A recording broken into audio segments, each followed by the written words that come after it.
In an ideal world, there's a team of supporters, right? Let's say someone has an illness, right? There might be their general practitioner, but then there's also the specialist who's involved, right? And maybe there's multiple specialists. I think of that college process as being kind of another one of those. You have a team of supporters that are helping marshal a student through the process.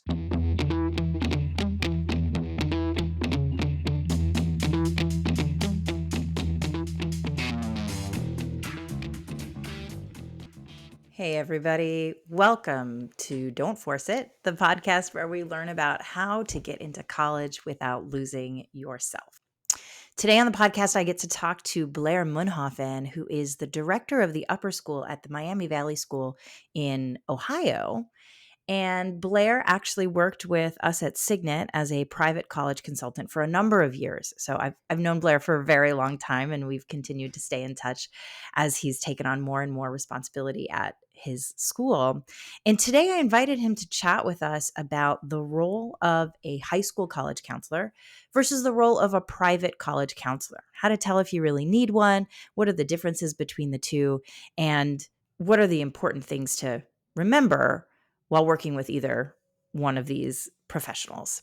And Blair is just such a gem of a human being. I'm really excited for you to get to hear about his journey, his sense of ethics, his desire to serve students, and just the way he thinks about the entire college process. I think it's a very refreshing and heartening perspective. So please enjoy. Thank you so much for joining me today. How are you? Happy to be here. I'm great. Great. Looking forward to the conversation.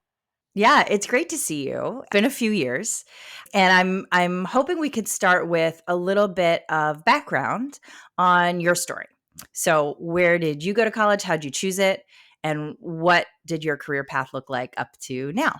Oh goodness. All right, I'll try to give you the Reader's Digest version. So I grew up in suburban Atlanta. I knew that wherever I went to college, I wanted to go to a school that wasn't too big, but a place that would be a new environment, somewhere that I would have access to kind of like a global reach, and a place that was in an exciting city. And so really what I ended up deciding between Cornell, where my sister went in upstate New York, and then also Georgetown University in Washington, D.C. And after visiting on my birthday, and hand turning in my application, as nerdy as that was, I was really delighted to get an offer of admission through the early action process there. And I was pretty sure that that's where I would go. And even after receiving admission from Cornell, I just knew that Georgetown was going to be the place for me. While I was there were a number of things that I discovered that I didn't know or didn't appreciate beforehand that I just felt incredibly grateful for when I was there. Probably one that will always stick with me is going to a Jesuit institution. So that just really resonated in me on a number of levels, sort of religiously, also the values that I have about wanting to serve others, learning that's not just for the sake of learning, which is great. And I love that, but learning in a way that is going to benefit others too. And I would say that those kinds of values really informed what became my career choice for this portion of my life, which has been in education. And so after I graduated, I knew that I wanted to go teach, and I ended up in all sort of a stranger than fiction fashion in a small independent pre-K to 12 school in Dayton, Ohio, where I really didn't have any connections, but it seemed like a great opportunity for me to grow. And I have been at the same school for the last 13 years. I've been a history teacher. I've taught some English classes too. I've been a department chair. I was the director of college counseling for a period of time. And I'm the director of upper school, which is like a high school principal. And I've been doing that for the past 6 years. Along the way, I earned a master's degree in theological studies from the University of Dayton, and I have a doctorate in educational leadership from Vanderbilt University. So I've continued to go to school a lot since having graduated college. But I feel like what's been interesting is I've always wanted to be in education, but what that has looked like has been different. At one point, I thought about becoming a professor of religious studies. But really, what changed it for me was my experience as a director of college counseling. I was plugged into a leadership role within a school. That mentoring element of the job resonated with me. I love working with students through problems and challenges, informing them, but also giving them space to ask questions and to explore on their own. I love working with parents during that process and educating them. And in many ways, the things that I'm best at, I would say in my role as director of upper school are a lot of those skills that I honed as a director of college counseling. But ultimately, that mentoring and coaching both now teachers as well as students and their families is that part of the job I really enjoy, and that really came to fore when I was a college counselor. That's amazing. Thank you for that wonderful recap.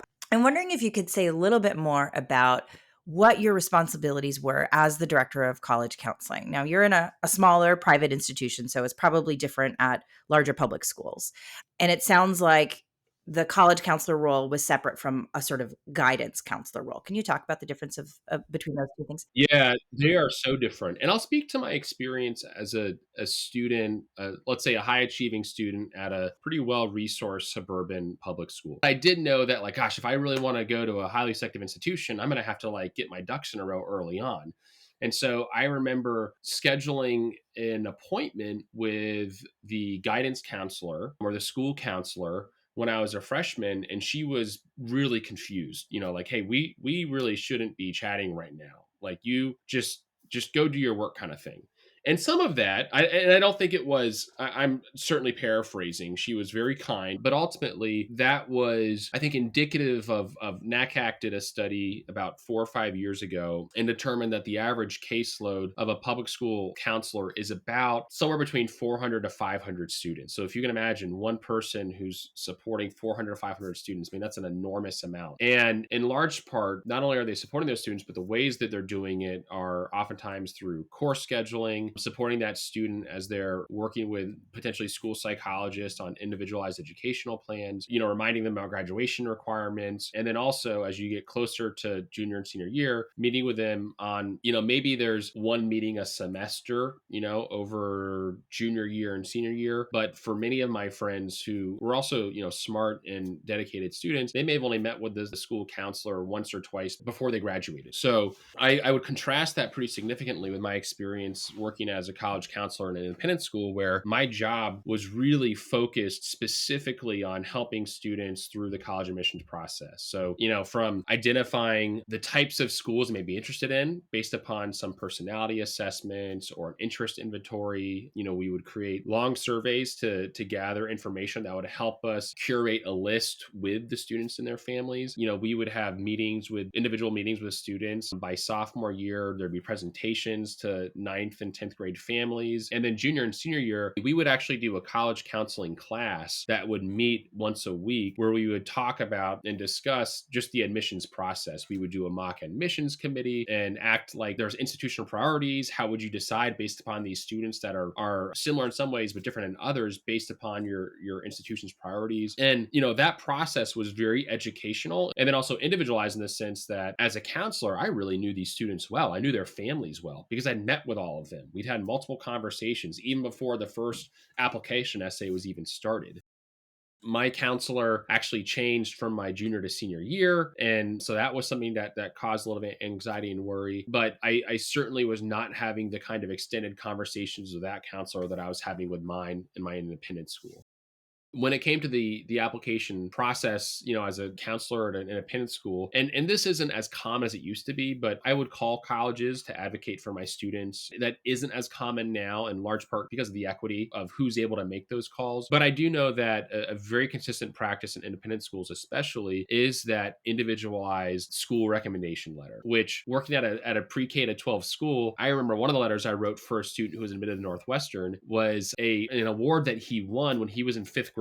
And not that the award is actually important, but the idea that he was being recognized for honor and integrity, which is something that carried through his time at the school for the next 7 years. And so the ability to draw on this, we've known this student, we've known this child for a long time, was something that was really unique in the particular context that I was in. But I also had the time, the space, and the resources to be able to get to know these students exceptionally well. And through that, advocate for them, both with things like the school recommendation letter, but then also identifying schools that would be an appropriate fit for the student and the strengths and challenges that they had. Yeah, I mean, how valuable, even just the college counseling class, to be able to spend time with students on a regular basis, really just thoroughly educating them about this process instead of leaving them to their own devices. We talk at Signet, you know this, we talk a lot about the high school whirlpool and those parking lot conversations that can be so detrimental. There's a lot of misinformation, a lot of rumors, and it's where a lot of that kind of keeping up with the Joneses sort of social pressure comes from. Oh, so and so's kid did this volunteer trip in, whatever South American country, and now everybody thinks they have to do something like that or that exact program. So yeah, what a great way to kind of keep it under control. I'm sure some of that still happened, but at least you had a direct line to students and families there. So yeah, the experience would be very, very different. Now, I went to a small private high school, but we didn't have a college counselor. We just had a guidance counselor who was just a really lovely man. He was one of my favorite people. But my high school, I think something like 80% of students did not go to college once they graduated. And then the 20% who did, vast majority stayed in state or went to the local community college. So my brother and I were somewhat anomalous within this student body that we were looking at, some of the schools that you had mentioned as well. And my counselor just had no idea how to support a student who was aiming for those sort of Ivy League schools.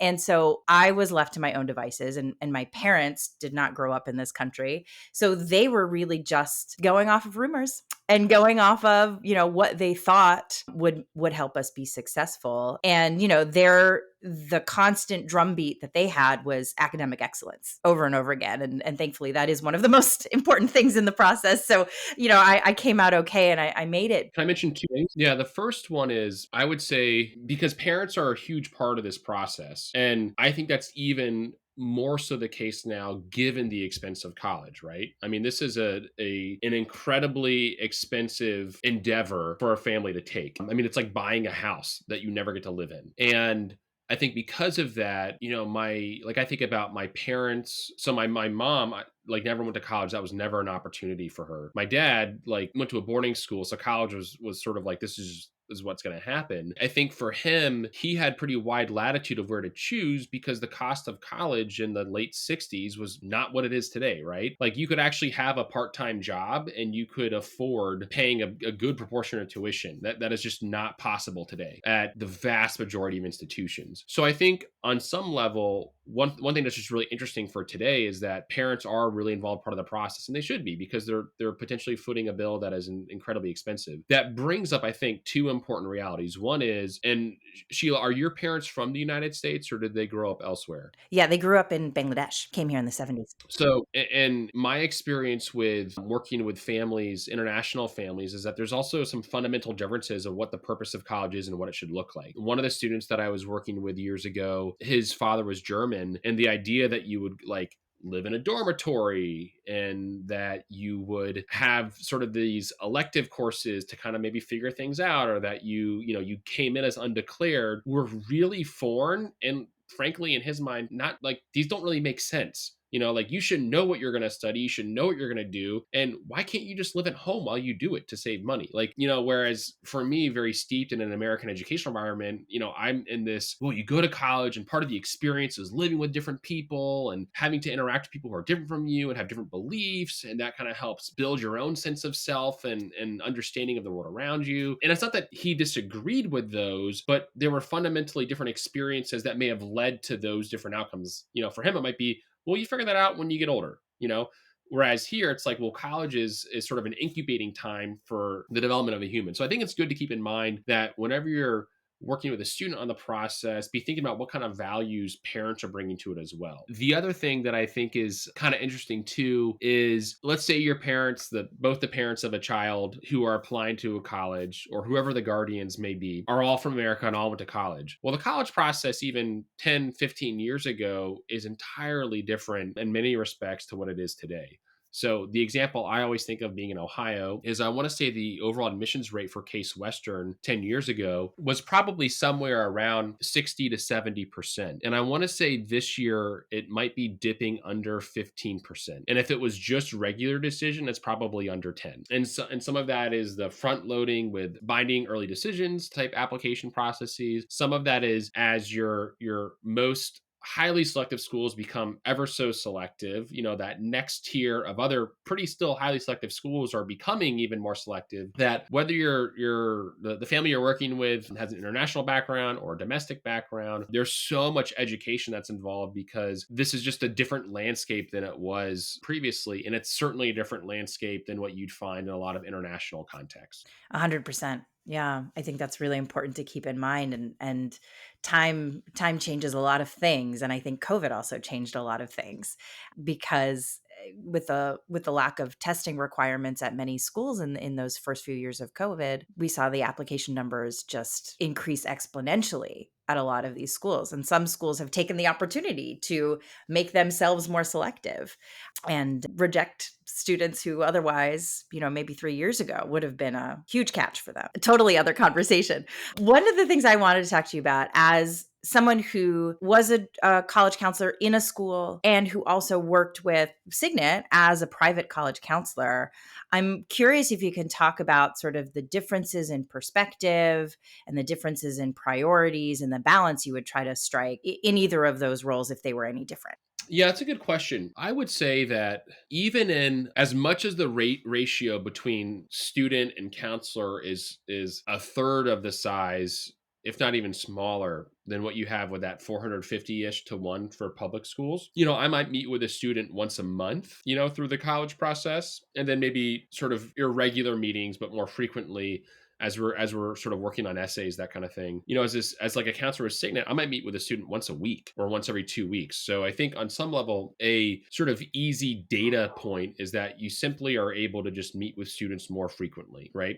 Also, my caseload was like 3 students versus, let's say, I'm working with 50 seniors, right? So there's certainly a difference in the ratio there. I think that if you're looking for sort of that even more individualized process, that really happens with a private college counselor. I think what is important to keep in mind, though, is it's less of an either or and it's more of a both and. And the idea that in an ideal world, there's a team of supporters, right? Let's say someone has an illness, right? There might be their general practitioner, but then there's also the specialist who's involved, right? And maybe there's multiple specialists. I think of that college process as being kind of another one of those. You have a team of supporters that are helping marshal a student through the process. What I think the counselor at the school does that is distinctive from what a private college counselor do is that the school counselor is going to be an active advocate for the student in a way that is facing the colleges that a private counselor wouldn't be able to do, right? So that's that school recommendation letter that the counselor is writing. That is the working with teachers on the teacher recommendation letters. That is, if the school has a relationship with the colleges where the student's applying, it might be calling the school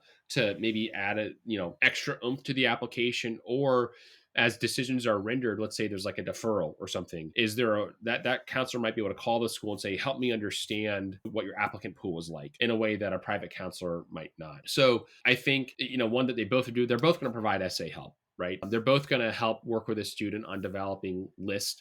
They're both going to recommend, certain schools to visit. But I think that there's the potential for the Signet counselor to provide even additional education and mentoring through the process. And part of that is simply because of the numbers game. But in terms of that necessary relationship, that sort of ligament between school to college, that's going to be facilitated by the counselor that's at the school. At the school, right. And they play such an important role in making sure the grades get submitted and all of the documentation is in, and sort of managing the application from that point of view that a private counselor wouldn't be able to do.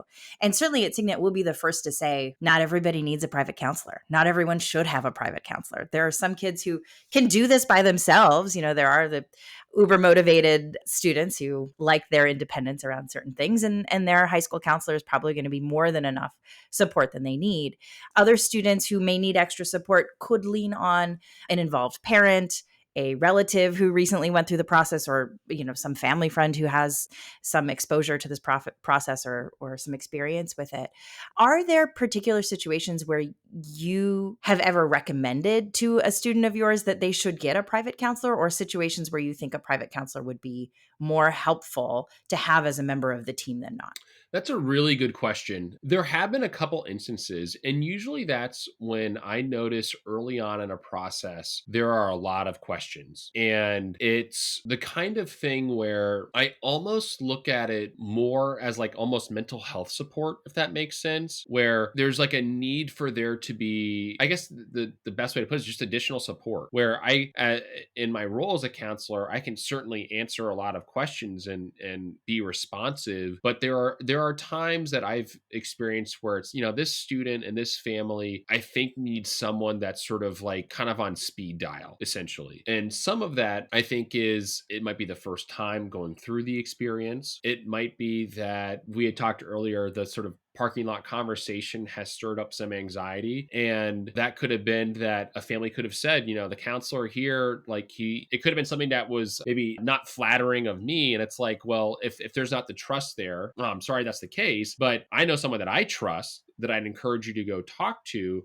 And then we can actually, like I said before, we can be a team. And that can actually help me in my work with the family as well, especially if that counselor and I are on kind of the same sort of wavelength. We work together and reinforce things that they just might need multiple voices to be saying to them. So there are certainly times when that has been the case. I know that I remember early on in my counseling career, counseling international students is tricky. The admissions process for those students is just different. It involves oftentimes more required testing. There are usually higher admission standards in the sense that international applicants are placed in a different pool just for international applicants, and there's just less spots. And so where you see, the admissions rate at Stanford is 4 point whatever percent, the admissions rate for international students has got to be less than 1%. And so that's just a different experience. And I remember early on thinking that and this is tricky because there are some groups that advise international students, and I don't think they operate by the guiding ethics of NACAC. And so it's really important that if there's an international student who's looking for that additional support, they're finding someone who's following the NACAC ethics principles. So that's something that also comes to mind. Yeah.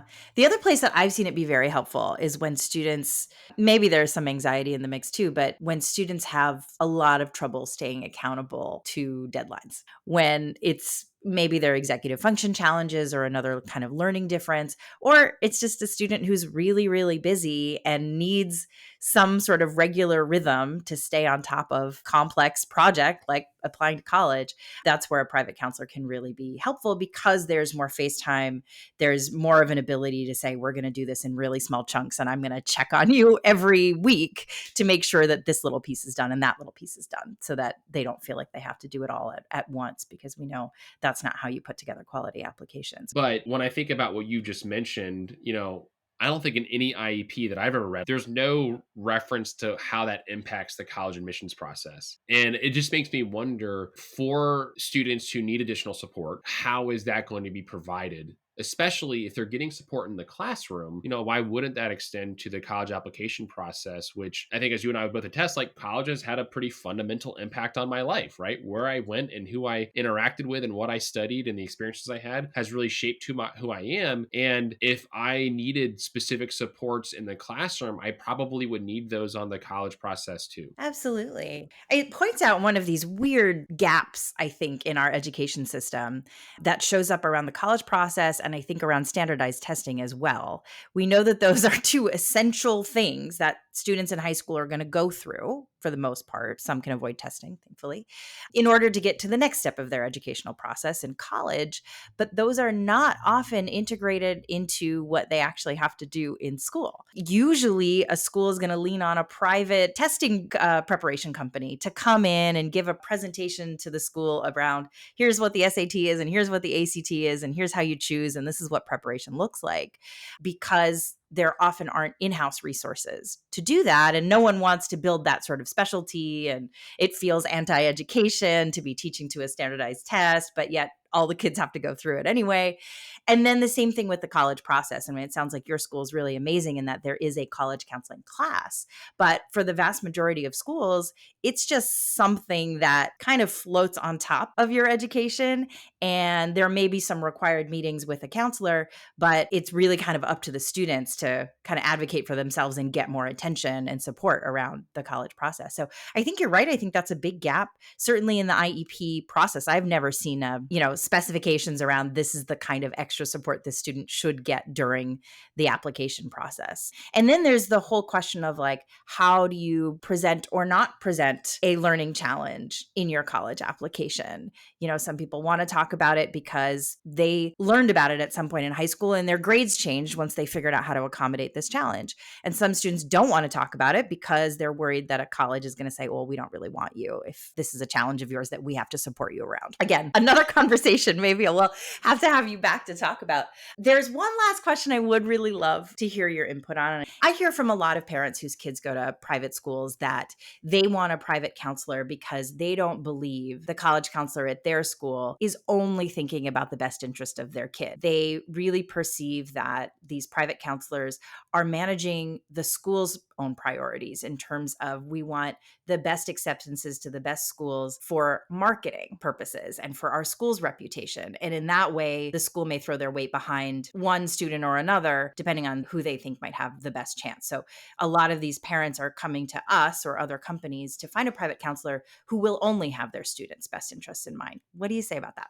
So I guess I would first start off just with that. It's hard to make sweeping generalizations, right? So I want to be careful to speak from my experience and then also try to understand what would lead a parent to come to those conclusions. So the first thing that I would say is in my work with students as a in-school director of college counseling, my focus as I'm working with each student is ensuring that they have a list that is going to provide them a number of college options that fit them, their interests, their aspirations, that kind of thing. And so like if I had two students who are really, really, top-notch students and they both want to apply to the same super highly selective school, in my head, I might know, well, there could be an element of they're competing against each other. But in my counseling of those students, one, I'm not going to talk about another student's application process with them. They might mention it to me and I'll say, oh, okay, that's interesting, but that's their process. Let's focus on your process. And in my guidance to them, I was never in an experience where I said, you shouldn't apply here because this other student's applying here and they're really the better fit. And that just wasn't a part of my practice. And I like take the ethics and the integrity of college counseling really seriously. NACAC used to have their standards of ethics and good practice. It's sort of been, I think, rebranded as their guiding ethics. And that idea of, really focusing on each individual student was really important. Now, as a college counselor at an independent school that is tuition driven,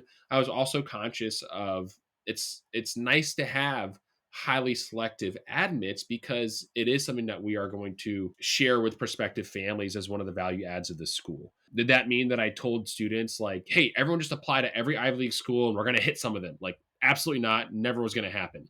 But I was fortunate to be in an environment where organically I was with fantastic students and families that as we looked at the data related to our school's historical admission at colleges, I didn't have to tell a student like you can't apply here or you shouldn't apply here or you should or they could look at the data themselves and make educated decisions and then we could walk through it and talk about it together. Now, what might lead a family to say it seems like or it feels like this other student or these other students are getting preferential treatment, I wonder if is there a discrepancy between the different students who are applying that is quite wide.